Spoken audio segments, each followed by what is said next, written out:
halkani waa dalka Vietnam oo dhaca qaaradda Aasiya.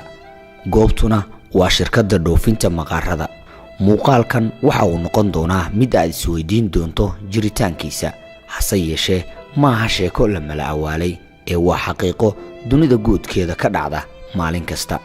shirkaddani waxa ay waddanka Vietnam ka dhoofisaa sanadkiiba in ka badan 30,000 oo tan oo maqaarka yaxaaska ah.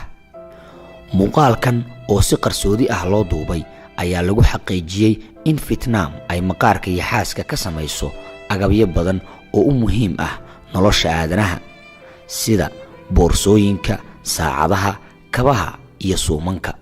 waxaana qandaraaskan Vietnam kula jira shirkad marka magaceeda la soo gaabiyo loo yaqaano LV.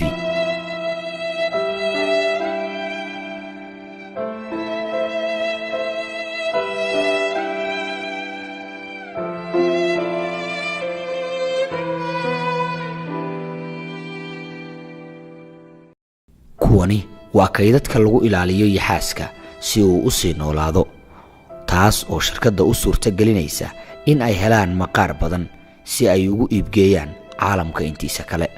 barkadahan lagu xanaaneeyo yaxaaska ka hor inta aan maqaarka laga saarin, qiyaas ahaantii waxa halkan uu yaxaasku ku jiri karaa in ka yar 15 bilood.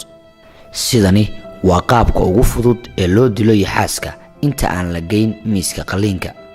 kadib waxa la saaraa miiska halkaas oo uu ku maro hanaanka ugu dambeeya ee uu dunida ku macasalaamaynayo. haddaba daawade, ka digtoonow inaad isticmaasho walxaha ka samaysan maqaarka sida boorsooyinka, suumanka iyo wixii la mid ah.